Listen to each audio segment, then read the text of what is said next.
नमस्कार, स्वागत है आप सभी का डीडी न्यूज के इस खास बुलेटिन एक्सप्रेस 100 में, जहां हम आपके लिए लेकर आते हैं राजनीति, मनोरंजन, देश, दुनिया, खेल और व्यापार जगत की सभी बड़ी खबरों को एक्सप्रेस यानी कि फटाफट अंदाज में। मैं हूं जया सिन्हा, तो आइए शुरुआत करते हैं खबरें तेज रफ्तार से। देश के संविधान निर्माता भारत रत्न बाबा साहेब डॉक्टर बी.आर. अम्बेडकर की जयंती है आज। इस मौके पर संसद भवन में विशेष समारोह का आयोजन किया गया, जिसमें कांग्रेस अध्यक्ष मल्लिकार्जुन खड़गे, यूपीए अध्यक्ष सोनिया गांधी व अन्य नेता शामिल हुए। संसद भवन के लॉन में राष्ट्रपति और उपराष्ट्रपति ने डॉक्टर भीमराव अम्बेडकर की प्रतिमा पर माल्यार्पण किया। सभी ने डॉक्टर अम्बेडकर के आदर्शों को अपने जीवन में उतारने का लोगों से आह्वान किया। प्रधानमंत्री नरेंद्र मोदी ने बाबा साहब को नमन किया और कहा कि समाज के वंचित और शोषित वर्ग के सशक्तिकरण के लिए उन्होंने अपना जीवन समर्पित कर दिया। प्रधानमंत्री नरेंद्र मोदी आज एक दिन के असम दौरे पर होंगे। करीब 14,300 करोड़ रुपए लागत की विभिन्न परियोजनाओं का शिलान्यास और उद्घाटन करेंगे। असम के दौरे पर पीएम आज एम्स गुवाहाटी और 3 अन्य मेडिकल कॉलेज राष्ट्र को करेंगे समर्पित। एम्स गुवाहाटी 30 आयुष बिस्तरों सहित 750 बिस्तरों वाला एक अत्याधुनिक अस्पताल है। Assam advanced health care innovation institute की आधारशिला भी रखेंगे पीएम। पात्र लाभार्थियों को आयुष्मान भारत प्रधानमंत्री जन आरोग्य योजना कार्ड वितरित कर आपके द्वार आयुष्मान अभियान शुरू करेंगे। असम के दौरे पर प्रधानमंत्री मोदी आज श्रीमंत शंकरदेव कला क्षेत्र गुवाहाटी में गुवाहाटी हाई कोर्ट के प्लैटिनम जयंती समारोह में लेंगे भाग। पीएम मोदी गुवाहाटी के सुर सजई स्टेडियम पहुंचेंगे, जहां 10,000 से अधिक कलाकार एक साथ बिहू नृत्य पेश करेंगे। इसे Guinness book of world record बनाने की कोशिश होगी। पीएम मोदी नामरूप में मेंथॉल प्लांट की स्थापना समेत पलाशबाड़ी और सुआलकोची को जोड़ने वाली ब्रह्मपुत्र नदी पर पुल का शिलान्यास करेंगे। 5 रेल परियोजनाओं का उद्घाटन भी करेंगे। प्रधानमंत्री नरेंद्र मोदी ने कहा है कि तमिल संस्कृति ने राष्ट्र निर्माण में महत्वपूर्ण भूमिका निभाई है। तमिल नववर्ष समारोह के अवसर पर पीएम ने तमिल कला और संस्कृति के डिजिटल डिस्प्ले का भी अवलोकन किया।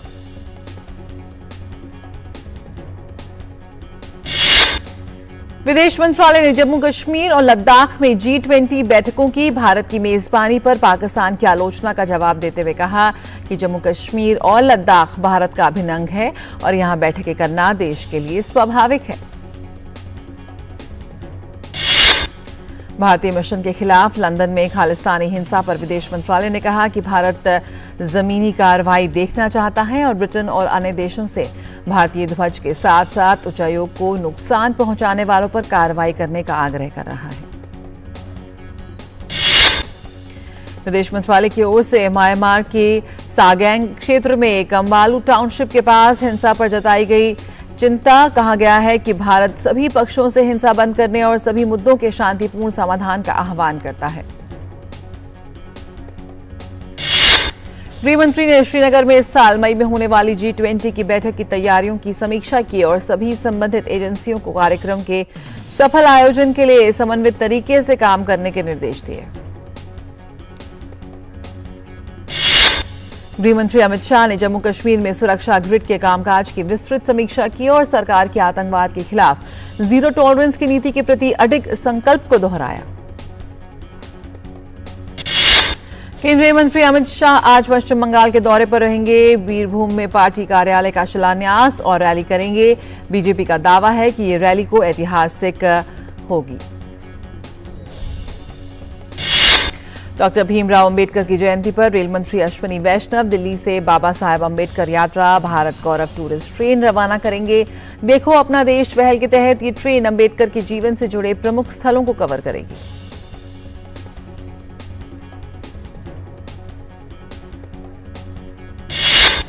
देश में बढ़ते कोविड मामलों के मद्देनजर स्वास्थ्य मंत्रालय ने कहा है कि ओमिक्रॉन का नया सब वेरिएंट चिंता का कारण नहीं है और टीके इसके लिए प्रभावी हैं।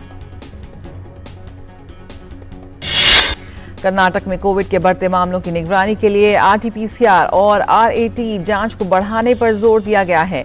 प्रत्येक 10 लाख की आबादी में 140 व्यक्तियों का परीक्षण किया जाना जरूरी है। यूपी एसटीएफ ने कहा कि पूर्व सांसद अतीक अहमद के बेटे असद और उसके सहयोगी के पास से विदेश में बने अत्याधुनिक हथियार बरामद किए गए। दोनों को कल झांसी में एनकाउंटर में मार गिराया गया था। बिहार के मुख्यमंत्री नीतीश कुमार दिल्ली से पटना पहुंचकर बोले कि विपक्षी दलों की एकजुटता को लेकर दिल्ली में कई दलों के नेताओं से उनकी बातचीत हुई और ये कोई नई बात नहीं है। केंद्रीय पशुपालन मंत्री पुरुषोत्तम रुपाला आज दिल्ली में नेशनल वन हेल्थ मिशन के तहत पशु महामारी तैयारी पहल का शुभारंभ करेंगे। पशु स्वास्थ्य प्रणाली सहायता के लिए एक स्वास्थ्य परियोजना की भी आज से शुरुआत होगी। छत्तीसगढ़ में नक्सलवाद से प्रभावित सुकमा जिले में एक प्रतिबंधित नक्सली संगठन के एक मिलिशिया कमांडर समेत 4 सदस्यों ने पुलिस के सामने किया आत्मसमर्पण। छत्तीसगढ़ पुलिस के अनुसार छत्तीसगढ़ सरकार की आत्मसमर्पण और पुनर्वास नीति और जिला पुलिस अभियान पुना नारकॉम से प्रभावित होकर नक्सलियों ने समर्पण करने का फैसला किया। आत्मसमर्पण करने वाले नक्सली सुकमा दंतेवाड़ा सीमा क्षेत्र में सक्रिय थे।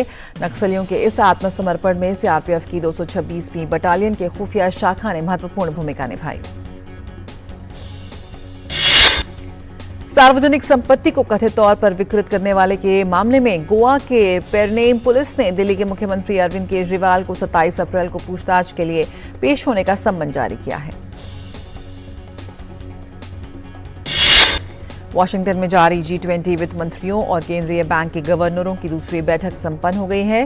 बैठक में सतत वित्त, वित्तीय क्षेत्र और वित्तीय समावेशन और अंतर्राष्ट्रीय कराधान पर मंथन हुआ। वित्त मंत्री निर्मला सीतारमण के अनुसार G20 के सभी सदस्य इस बात पर सहमत हैं कि क्रिप्टो संपत्ति पर कोई भी कार्रवाई वैश्विक होनी चाहिए। क्रिप्टो संपत्ति के साथ काम करने वाला एक स्वतंत्र स्टैंड अलोन देश होना संभव नहीं। वित्त मंत्री ने कहा कि जापान की सरकार के साथ अधिक से अधिक बातचीत करने की उम्मीद की जा रही है ताकि समय की मांग के अनुसार वैश्विक आवश्यकताओं को पूरा कर सके। वित्त मंत्री ने कहा कि विश्व बैंक के लिए मुख्य 2 चीजों पर भी फोकस है जो अत्यधिक गरीबी उन्मूलन और इसके बाद समृद्धि की ओर काम करेगा।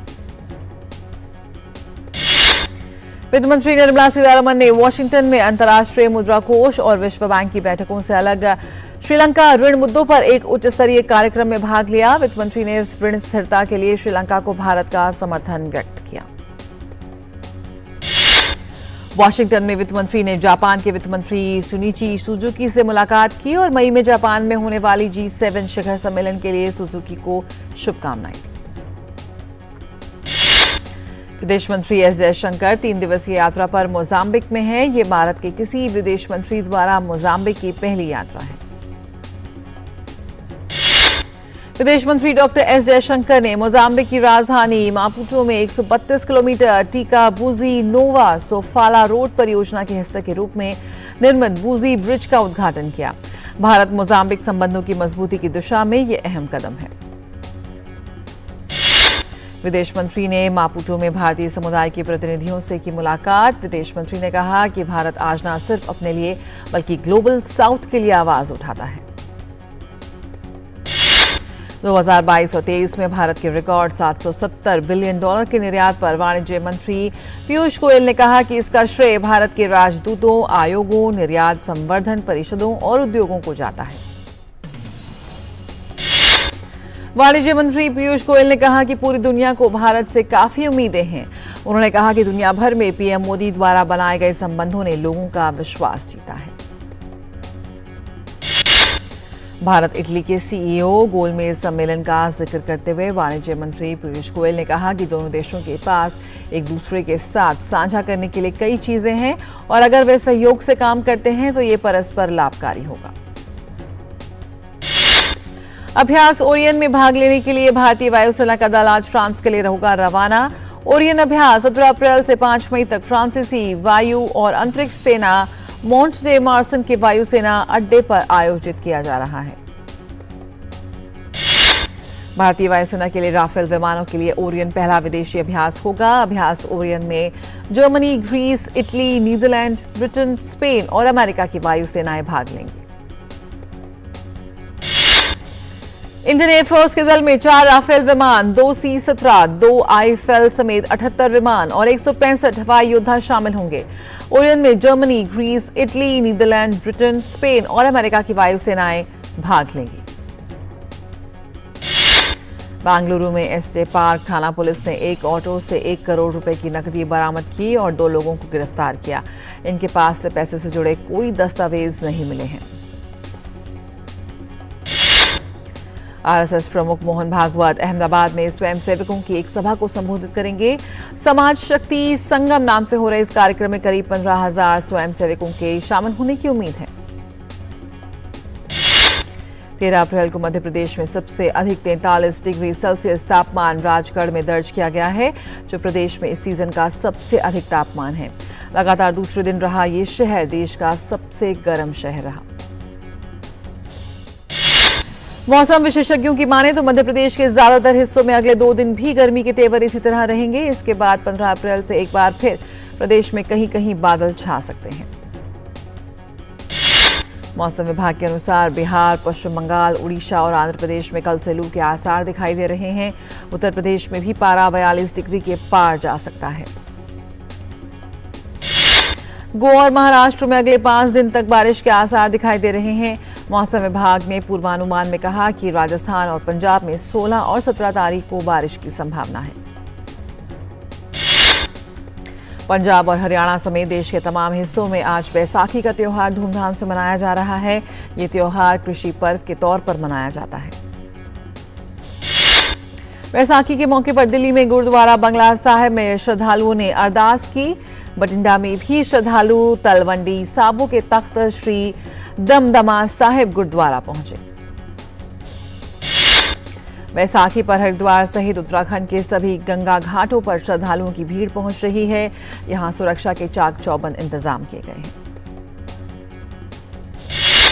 वित्त वर्ष 2022-23 में भारत ने सालाना निर्यात के लक्ष्य को पार करते हुए करीब 14% की उछाल दर्ज की है। कुल निर्यात बीते साल बढ़कर $770 अरब पर पहुंच गया है।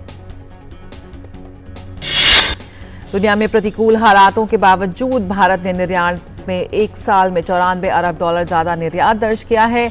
कुल व्यापारिक निर्यात $422 अरब का रहा था, जो पिछले वर्ष की तुलना में 6% अधिक है। सर्विसेज का एक्सपोर्ट भी 27% से ज्यादा बढ़कर $323 अरब हो गया है। पेट्रोलियम निर्यात के मामले में 40% की तेज उछाल दर्ज की गई है। देश का आयात भी वित्त वर्ष 2022-23 में 16.5% बढ़कर $714 अरब हो गया है, जो 2021 और 22 में $603 अरब रहा। गेहूं के निर्यात पर प्रतिबंध जारी रहेगा। वाणिज्य मंत्री पीयूष गोयल ने कहा कि घरेलू बाजार के लिए खाद्यान्न की पर्याप्त आपूर्ति सुनिश्चित करने और मुद्रास्फीति को नियंत्रण में रखने के लिए ये प्रतिबंध जारी रखना पड़ेगा। पीयूष गोयल ने कहा कि गेहूं की खरीद शुरू हो गई है और खरीद के पहले सप्ताह के आंकड़े बहुत संतोषजनक हैं। उम्मीद जताई है कि भारतीय बाजार के लिए पर्याप्त आपूर्ति सुनिश्चित होगी। देश में सकल प्रत्यक्ष कर संग्रह बीते वित्त वर्ष 2022 और 23 में 173% उछलकर 19.68 करोड़ रुपए से अधिक रहा। सीबीडीटी ने ये आंकड़े जारी किए हैं। 2013 और 14 से युद्ध शुद्ध प्रत्यक्ष कर संग्रह में भी 160% की वृद्धि देखी गई है। पिछले वित्त वर्ष में प्रत्यक्ष कर के रूप में 16,61,000 करोड़ रुपए से अधिक जमा हुए हैं। जीडीपी में बदलाव के संदर्भ में प्रत्यक्ष कर राजस्व में वृद्धि वित्त वर्ष 2021-22 में 2.52% रही है। प्रत्यक्ष कर संग्रह जीडीपी के अनुपात में 2013 और 14 के 5.62% से बढ़कर 2021 और 22 में 5.97% रहा। वित्त वर्ष 2022 और 2023 के दौरान 10,993 किलोमीटर नए राष्ट्रीय राजमार्ग बनाए गए। ये सरकार के 12,500 किलोमीटर के लक्ष्य से 13.70% कम है।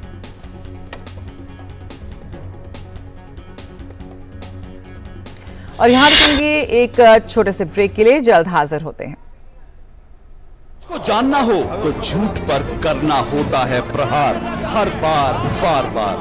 मैंने आपसे पूछा, आपने ठीक है नहीं कहा ना आपने। और कोई मुद्दा नहीं है तो सोनिया गांधी की गुडबुक में मैं अपना नाम गोल्डन अक्षरों में कैसे दाखिल करूं? इसलिए न फेक न्यूज न झूठ, हमेशा सच के साथ 2-2। देखिए मेरे साथ 2-2, सोमवार से शुक्रवार रात 9 बजे सिर्फ डीडी न्यूज पर।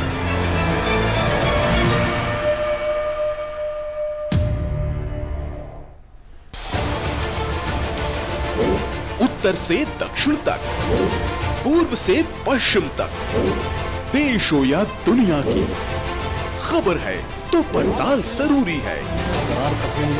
देखिए हमारे साथ मेरे पीछे भारत की सबसे एजेंडा भारत का है और किस तरह से एक नई शुरुआत इस वक्त लोगों को अगर स्वरोजगार से अपने को इसमें सोमवार से शुक्रवार दोपहर 3 बजे सिर्फ डीडी न्यूज पर। दिन भर की सुर्खियों से अलग खबरों की दुनिया और भी है। खबरें जो आपको दे नया नजरिया, खबरें जिसमें दिखे समाज की परछाई, ऐसी खबरें जो कहती हैं न्यू इंडिया की कहानी, खबरें जो है अनछुई, कुछ खट्टी कुछ मीठी, हम लाते हैं आपके लिए ढूंढकर खबर हटकर, सोमवार से शुक्रवार सिर्फ डीडी न्यूज पर। ब्रेक के बाद स्वागत है, आप देख रहे हैं एक्सप्रेस 100। कोल इंडिया लिमिटेड ने कोकिंग कोयल के उत्पादन में 17.2% की वृद्धि दर्ज की है और इससे लोहा और इस्पात के उत्पादन के लिए जरूरी ईंधन की आयात को कम करने में मदद मिलेगी। कोल इंडिया ने कहा कि कोकिंग कोयले का उत्पादन 2022 और 23 में सालाना आधार पर 17.2% वृद्धि के साथ 5.46 करोड़ टन हो गया है, जो पिछले वित्त वर्ष में 4.66 करोड़ टन रहा था। नीति आयोग में कृषि क्षेत्रों में नवाचार और उद्यमशीलता को बढ़ावा देने के लिए केंद्रीय विद्यालय कृषि मंत्रालय के बीच एक करार पर सहमति बनी।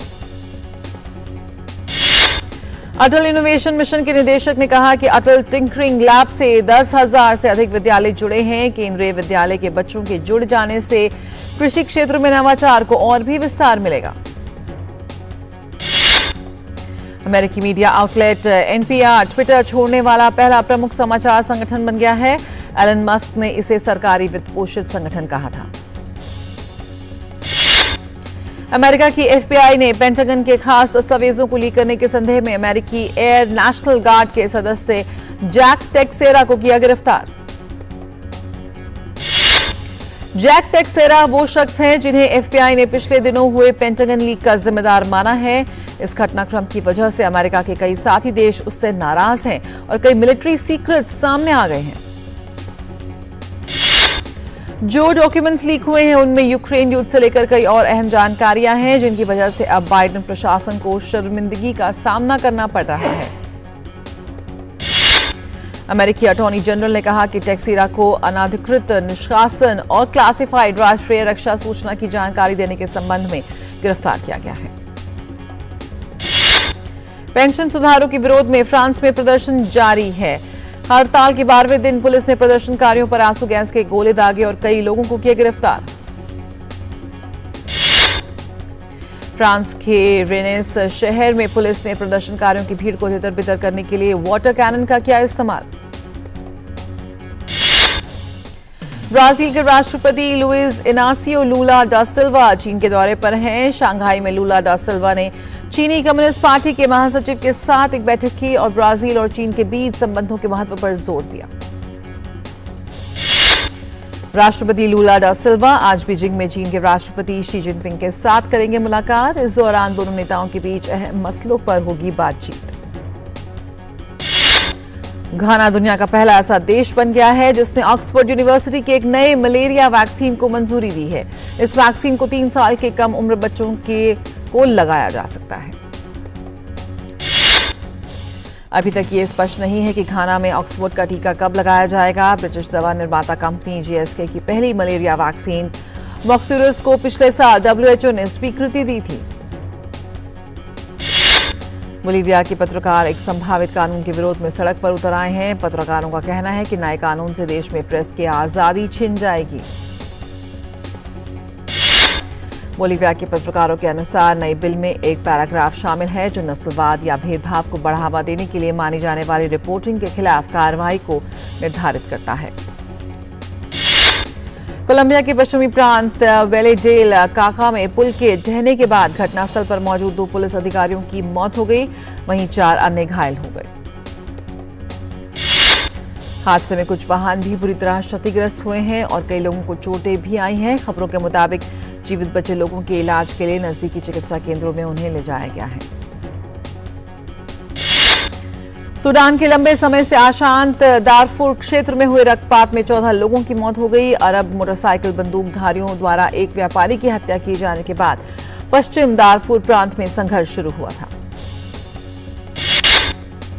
इंडियन प्रीमियर लीग में आज कोलकाता नाइट राइडर्स का सामना सनराइजर्स हैदराबाद से होगा। ये मुकाबला शाम 7:30 बजे कोलकाता के ईडन गार्डन में खेला जाएगा। आईपीएल 2023 के 18वें मैच में गुजरात टाइटंस ने पंजाब किंग्स को 6 विकेट से हरा दिया। ये गुजरात की सीजन में तीसरी जीत रही। मोहाली में खेले गए इस मुकाबले में पंजाब किंग्स ने पहले बल्लेबाजी करते हुए 8 विकेट के नुकसान पर गुजरात को जीत के लिए 154 रन का लक्ष्य दिया था, जिसे गुजरात ने अंतिम ओवर में हासिल कर लिया। इस मुकाबले में गुजरात टाइटंस के लिए शुभमन गिल ने 67 रन की पारी खेली और मोहित शर्मा ने 2 विकेट लिए। वहीं पंजाब के लिए सबसे ज्यादा 36 रन मैथ्यू शॉट ने बनाए। कजाकिस्तान में चल रहे एशियन कुश्ती चैंपियनशिप में भारतीय पहलवान अमन सहरावत ने 57 किलोग्राम भार वर्ग में स्वर्ण पदक अपने नाम कर लिया। टॉप एथलीट अमन सहरावत ने प्रतियोगिता के 57 किलोग्राम फ्री स्टाइल वर्ग में किर्गिस्तान के अल्माज समान बेकोफ को 9-4 के अंतर से हराकर प्रतियोगिता में पहला स्थान प्राप्त किया। कजाकिस्तान में चल रहे एशियन कुश्ती चैंपियनशिप एक अन्य मुकाबले में भारतीय पहलवान दीपक ने कांस्य पदक अपने नाम करने में सफलता हासिल की। दीपक ने 79 किलोग्राम भार वर्ग की फ्री स्टाइल स्पर्धा में कजाकिस्तान के शोहराब बोजुराव को हराया। उन्होंने ये मुकाबला तकनीकी श्रेष्ठता के आधार पर 12-1 के अंतर से अपने नाम किया। असम ओलंपिक संघ ने टोक्यो ओलंपिक में पदक विजेता और हाल ही में विश्व बॉक्सिंग चैंपियनशिप में स्वर्ण पदक जीतने वाली लवलीना बोरगोहेन को किया सम्मानित। गुवाहाटी में आयोजित एक कार्यक्रम के दौरान लवलीना के अलावा राष्ट्रमंडल खेलों में स्वर्ण पदक जीतने वाली नयन मोनी को सम्मानित किया गया। मॉन्टे कार्लो मास्टर्स टेनिस प्रतियोगिता में गुरुवार के दिन एक बड़ा उलटफेर देखने को मिला। दुनिया के नंबर 1 टेनिस खिलाड़ी नोवाक जोकोविच को प्री क्वार्टर फाइनल मुकाबले में हार का सामना करना पड़ा। मॉन्टे कार्लो मास्टर्स के प्री क्वार्टर में हार के साथ ही जोकोविच का इस सीजन का खिताब हासिल करने का सपना भी टूट गया। अंतिम 16 में जोकोविच को इटली के 21 वर्षीय टेनिस खिलाड़ी लोरेंजो मुसेटी के हाथों हार मिली। लोरेंजो मुसेटी ने नोवाक जोकोविच को हराकर क्वार्टर फाइनल में बनाई अपनी जगह। मॉन्टे कार्लो मास्टर्स टेनिस प्रतियोगिता में इटली के टेनिस खिलाड़ी जेनिक सिनर ने क्वार्टर फाइनल में जगह बना ली है। प्री क्वार्टर फाइनल में सिनर ने हुबर्ट हुरकास को हराकर क्वार्टर फाइनल में किया प्रवेश। आज क्वार्टर फाइनल में जेनिक सिनर का सामना इटली के 21 वर्षीय टेनिस खिलाड़ी लोरेंजो मुसेटी से होगा। बॉलीवुड अभिनेता वरुण धवन ने हॉरर कॉमेडी फिल्म भेड़िया के दूसरे भाग की है घोषणा। धवन ने जियो स्टूडियोज के कार्यक्रम में घोषणा की, जहां उन्होंने फिल्म भेड़िया 2 के एक पोस्टर का भी अनावरण किया। हॉरर कॉमेडी फिल्म स्त्री 2 के निर्माताओं ने मुंबई में कार्यक्रम में आधिकारिक तौर पर अपनी फिल्म की घोषणा की। अभिनेता राजकुमार राव, श्रद्धा कपूर, पंकज त्रिपाठी, अपार शक्ति खुराना और अभिषेक बैनर्जी फिल्म में आधिकारिक घोषणा करने वाले कार्यक्रम में मौजूद रहे। आने वाली action thriller film bloody daddy के निर्माताओं ने घोषणा की है कि शाहिद कपूर स्टारर फिल्म सीधे ओटीटी पर होगी रिलीज। ब्लडी डैडी के निर्माताओं ने मुंबई में कार्यक्रम में अपनी फिल्म का टीजर जारी किया। और एक्सप्रेस न्यूज में फिलहाल इतना ही। हमें दीजिए इजाजत। नमस्कार।